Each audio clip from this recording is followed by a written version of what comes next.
All right, let's get into this Sancho deal a little bit more closely. Mark, I think I summarized what Ten Hag said fairly accurately. Sancho takes to social media. What did he say? Well, he said it was completely untrue and he's been made a scapegoat. He didn't directly say that Ten Hag has said he wasn't accusing Ten Hag of saying it was untrue or making him a scapegoat, but it was fairly obvious that Ten Hag had said these things, and an hour later Sancho comes out and says he's been made a scapegoat. Now, I've been told that United feel a little bit let down by Sancho in the sense that they really looked after him last season, made sure he got all the care he needed and all the time away from the club when he had his issues off the pitch. And it hasn't really been repaid since then, certainly in the summer. There's a sense that he doesn't train well. And he's not the first player not to train well. We know that we spoke about people like Carlos Tevez who notoriously trained badly in the week but performed at the weekend. Now, if Sancho's not training well and not playing well, that's a problem. So Ten Hag may have said he didn't match his standards. Sancho may feel that he met his own standards, but if there's a gap in standards, that's the issue. Okay, so Jules, to me, there's one point that Sancho seems to be missing, right? If you train all week and you're not injured, and the manager doesn't put you in his match day 18, it's because he believes you haven't trained or performed well enough to be in the match day 18, right? So you can't call Ten Hag.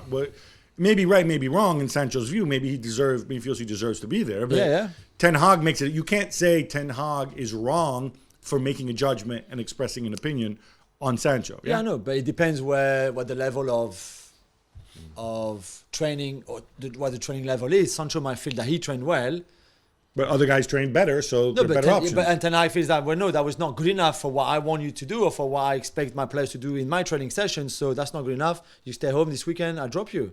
You see, this time last year we had the same situation with Cristiano Ronaldo. Now, same issues that Ten Hag thought it wasn't. When he left the ground early, pulled him up, said, right, you're not doing that. He was very quick to say, these are my standards. If you don't meet them, no matter who you are, you're not playing. Marcus Rashford was dropped at Wolves for oversleeping and missing a team meeting. So if Jadon Sancho feels he's being almost victimised, well, he has to look back and think, well, he's taken out Cristiano Ronaldo. He's dealt with Marcus Rashford. Right. Both players, bigger reputations, better performers than he is.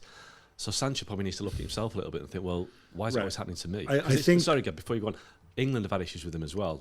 This time a year ago, he was left out of a squad because of timekeeping.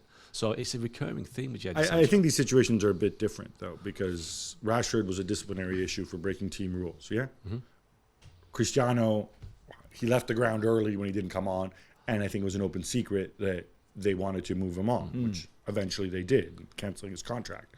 This is not the situation with Sancho. They're not going to cancel Sancho's contract because it would cost them an absolute mint. But is it right for a manager to expose him like that and throw him under the bus? Ten Hag could have said a lot of things like, he didn't feel great this week, anything, instead of just saying, like, clearly he's rubbish, he doesn't train well, and so I literally drop him. That, to me, is the issue here, Jules, because it's unusual for a manager to come out and say this unless it's something where we're pushing him out the door, like they tried to do with Cristiano, whatever.